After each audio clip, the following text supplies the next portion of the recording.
You guys have been asking for my red wine pot roast recipe. We are going to do that today. Now, the only variation I'm going to be using is burgundy wine instead of a Cabernet Sauvignon, because I live in a dry county and they don't sell alcohol on Sundays. So I had to opt for cooking wine. So I'm going to go ahead and give this roast salt and pepper. You season it with whatever you want to, but just remember, you want to taste the wine and you want to taste the broth. So it's going to have garlic and onions and mushrooms. So don't over season your food, okay? So here is the roast. I've got my Dutch oven heating up behind me. And my oven is set to 400. So what we're going to do is we're going to sear this roast as soon as my pan gets hot enough. I gave my roast a good dredging of flour all over, front and back, and all of the sides. Now, my pan is ready. Let's go ahead and get this roast in. We want to get it.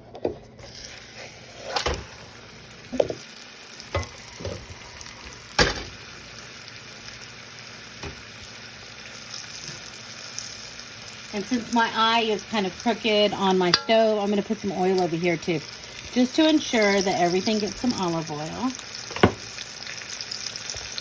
Now, while my roast is searing, I'm going to go ahead and chop up some aromatic.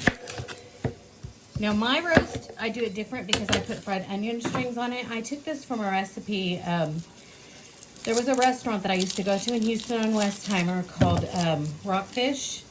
They had a pot roast. It was red wine pot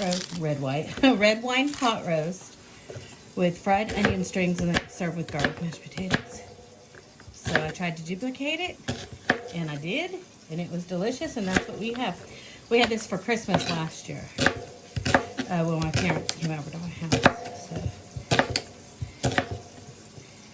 you can hear my roast sizzling away. I'm going to chop 1 onion and 3 cloves of garlic. I'm just going to slice the garlic, though I'm not going to chop it. Now, I know I said I'm going to put 3 cloves of garlic in here, but I'm going to do 4 because I like garlic. You put as many as you want. A lot of people like to cook potatoes and carrots with their roast. I do not, because I don't like the mushy vegetables.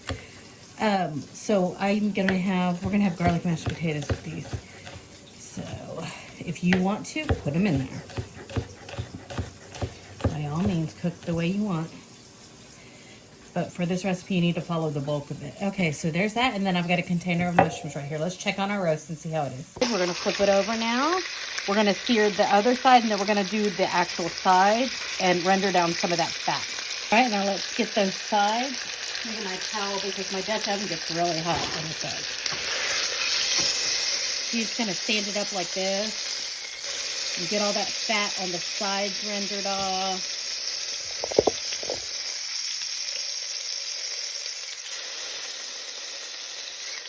I'm just going to kind of prop it up here, and we'll leave that for like just a minute, and then we'll flip it over and do the other one. All right, let's do the other side.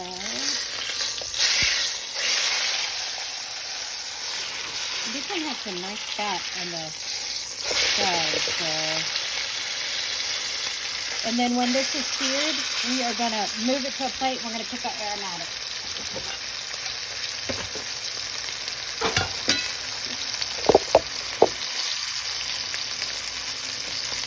Let me turn that vent fan on so y'all can see what's going on.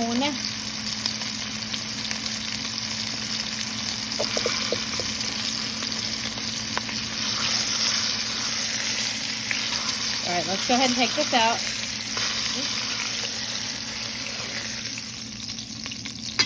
Good.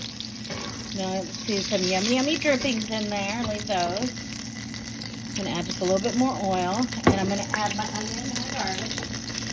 And then I will add my mushrooms as well. But I'm going to cook the onions down a little first.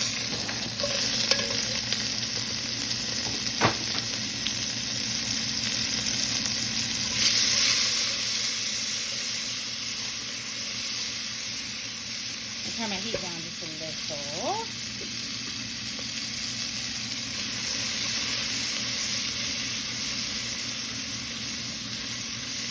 Let's put those mushrooms in. And then 1 whole pack of baby bellas.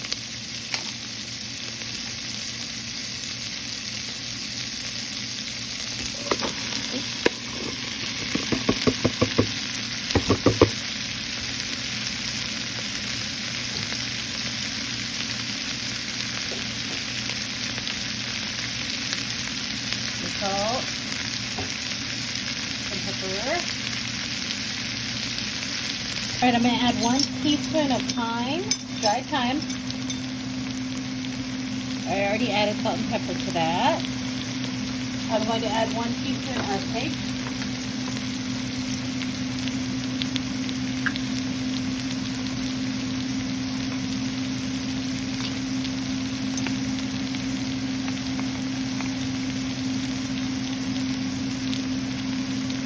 And I'm going to add 1 bay leaf.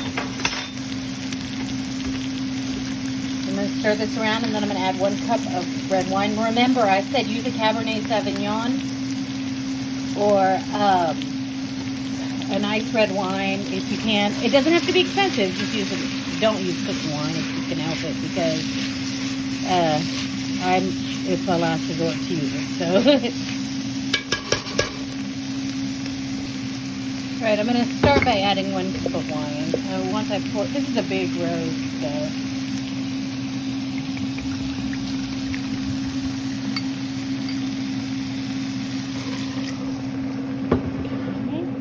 Get this all stirred in. It's going to be so good. So my oven is set to 400. I'm going to turn it down to 350.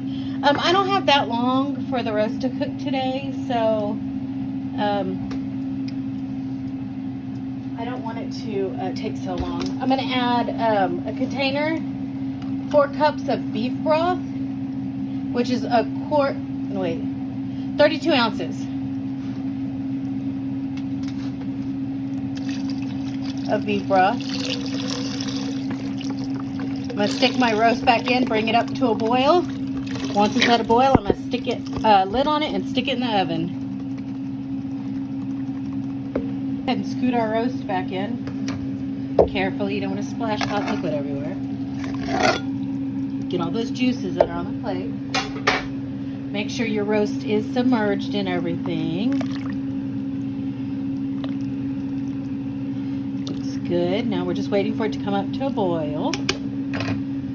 All right, my roast is starting to bubble up. Make sure you push all the spices that have gotten on the side down. You want everything to be inside that roast to give it lots of flavor. So this has got the onion, the mushrooms, the garlic, the thyme. When it starts bubbling a little bit more, I'm going to just stick it in the oven. All right, I'm impatient. Let's put the lid on it and get it into the oven. It's going to take probably about 3 hours. Now, remember how I told you this pot roast, this red wine roast, has fried onions on top. I'm going to go ahead and cut my onions. Now, normally I would use a mandolin to cut them, but I am too lazy to get it out. It's a pain to clean, so I'm just going to try to slice these as thin as I can if I can get the dang paper off. I'm just going to use 1 small onion, and then I have a little piece of another onion I had from the other night left over. I don't want to waste it, so I'll just go ahead and do it. All right.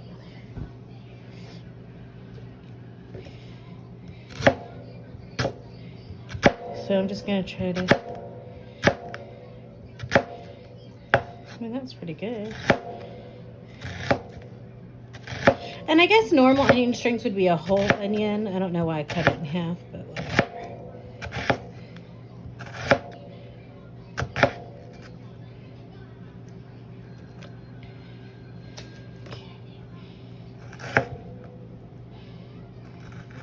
Here we go.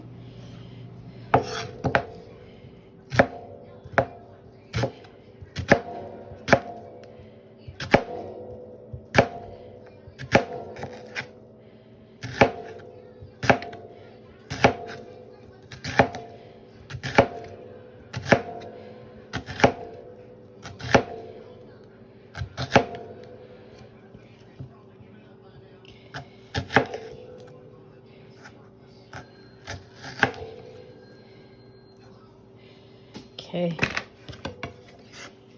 I'm just going to put them in this little container here. I have a little bit of buttermilk left over from whatever I use. I can't remember even what I bought it for, but I'm gonna go ahead and soak these in some buttermilk and put them in the fridge. The buttermilk will also take some of the bite out of the onions. Of course, when you fry them, they're gonna get sweet, so still.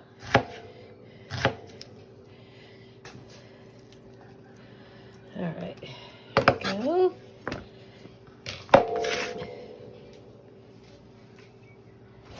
This is good because I needed to get this buttermilk out of my fridge.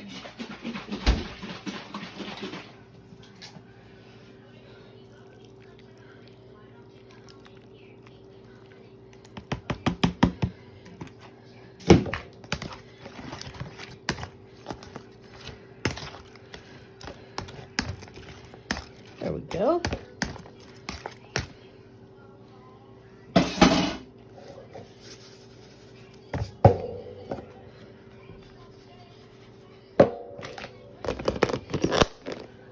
It's looking good. It's almost ready. I'm going to give it about half an hour more, and then it'll be ready. Go ahead and peel my potatoes for my garlic mashed potatoes. I've got some crusty bread here I'm going to stick in the oven in a little bit, and then we're just going to have a salad with some mixed greens and tomatoes. And drain my buttermilk onions. I'm not going to rinse them. I'm just going to drain them to get as much of the liquid off before I dredge them in flour. Here is my bag of flour. I'm going to go ahead and season it up. And I'm going to go ahead and dredge my onion strings in it. Onions in. Zip up the bag. I'm not going to take the air out because I want some room for these to get. Whee!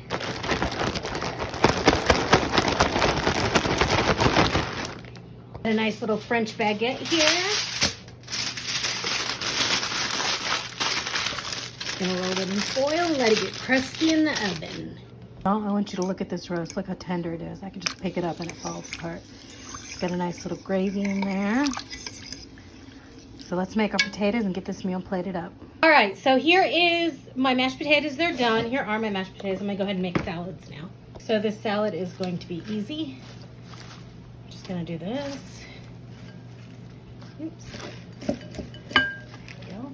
Everything is pretty much done. I am just waiting on my fried onions to finish frying. They seem to be taking forever. I'm not sure why. But that is the only thing we're waiting for.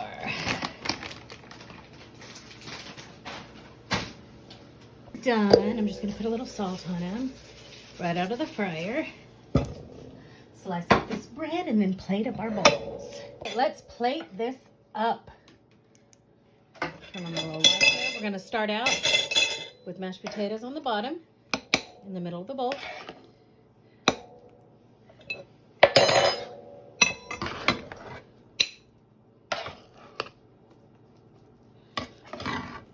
Give my son a little extra. All right, let's put some of this roast on top of the mashed potatoes. Tried to get as much fat off of it as I could.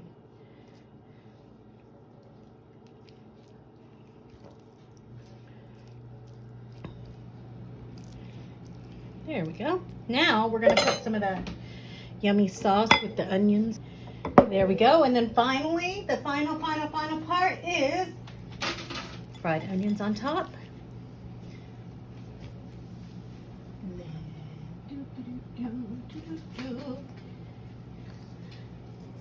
Touch of parsley for some garnish. And that is it. Isn't it beautiful? Enjoy it. It's delicious. So look, we're going to go eat now because I'm starving.